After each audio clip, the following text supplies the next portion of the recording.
आज हम class 10th के बहुत ही ज़्यादा इंपॉर्टेंट क्वेश्चन के बारे में पढ़ने वाले हैं जो ज़्यादातर हमें बोर्ड के एग्जाम में देखने के लिए मिलता है। Prove that √2 is irrational number.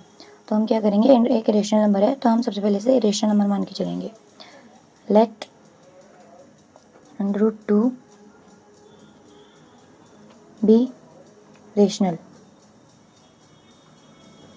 अब रेशनल नंबर हमने माना है तो हम जानते हैं rational number p by q के रूप का होता है, यानी पी अपॉन क्यू के रूप का होता है। तो √2 किस प्रकार का हो जाएगा, पी बाई क्यू, जहाँ पी एंड क्यू क्या है, को प्राइम है। को प्राइम क्या होता है, जिनका फैक्टर ओनली 1 हो, यानी जो 1 की टेबल में आते हो और किसी की टेबल में ना आते हों। ये डिवाइड में है, इधर √2 के मल्टीप्लाई में चल जाएगा। √2 q is equals to p, square कर देंगे दोनों side, squaring both sides. Square के अंदर √2 का स्क्वायर तो 2 हो जाएगा, Q square is equals to p square. अब यहाँ पर हमें क्या दिख रहा है कि 2 की हम किसी चीज़ में मल्टीप्लाई कर रहे हैं तो पी स्क्वायर मिल रहा है, यानी 2 की किसी डिजिट में मल्टीप्लाई करने पर पी स्क्वायर मिल रहा है। तो यानी 2 डिवाइड करेगा पी स्क्वायर को, तो 2 डिवाइड्स पी स्क्वायर। जब कोई प्राइम नंबर किसी डिजिट के स्क्वायर को डिवाइड करता है तो उस डिजिट को भी स्क्वायर डिवाइड करता है। जैसे मान लीजिए 2 डिवाइड करेगा 16 को, 16 किस चीज़ का स्क्वायर है, 4 का, तो 2 डिवाइड करेगा 16 को 8 बारी में। अब 2 डिवाइड कर रहा है 16 को तो 4 को भी डिवाइड करेगा, तो 2 4। इसी तरह जब 2 पी स्क्वायर को डिवाइड कर रहा है तो 2 पी को भी डिवाइड करेगा, तो हम लिख सकते हैं 2 डिवाइड पी ऑल्सो। इसको क्वेश्चन नंबर 1 मान लेंगे। अब यहाँ पे अब हमें पता है पी क्यू को डिवाइड कर रहा है, तो हम पी को ऐसे लिख सकते हैं, पी इक्वल टू सी, कि पी 2 की किस चीज़ से मल्टीप्लाई करी तो पी आ गया।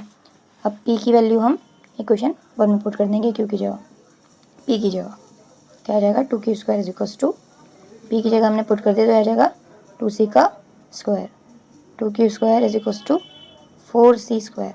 अब ये 2 यहाँ मल्टीप्लाई में डिवाइड में जाएगा, Q square is equal to 4 upon 2c square, 2 2 4, Q square आ जाता है 2c स्क्वायर। इस इक्वेशन से हमें क्या पता चलता है कि अब हम 2 की किस चीज़ में मल्टीप्लाई कर रहे हैं तो क्यू स्क्वायर आ रहा है, यानी 2 डिवाइड करेगा क्यू स्क्वायर को, तो लिख सकते हैं 2 डिवाइड्स क्यू स्क्वायर। 2 डिवाइड्स कर रहा है, क्यू 2 डिवाइड कर रहा है क्यू स्क्वायर को, तो 2 क्यू को भी डिवाइड करेगा, जैसे हमने यहाँ पर किया था, 2 डिवाइड क्यू ऑल्सो। 2 क्यू को भी डिवाइड कर रहा है और पी को भी डिवाइड कर रहा है, लेकिन हमने तो माना था कि √2 एक रेशनल नंबर है जो पी बाई क्यू के रूप का, पी बाई क्यू क्या है यहाँ पे, को प्राइम। को प्राइम क्या होता है, जिनका केवल एक ही फैक्टर होता है 1, लेकिन यहाँ पे तो हमें दिखाई दे रहा है कि 2 पी को भी डिवाइड कर रहा है और क्यू को भी डिवाइड कर रहा है, यानी 2 फैक्टर हो गया पी और क्यू का। तो हम लिख सकते हैं क्या, 2 is a factor of P and Q. 2 ये पी और क्यू का फैक्टर है, इसका मतलब ये रेशनल नंबर नहीं होगा। जब 2 पी और क्यू का फैक्टर है तो इसका मतलब क्या है कि ये रेशनल नंबर नहीं होगा, यानी हमने जो माना था वो गलत था।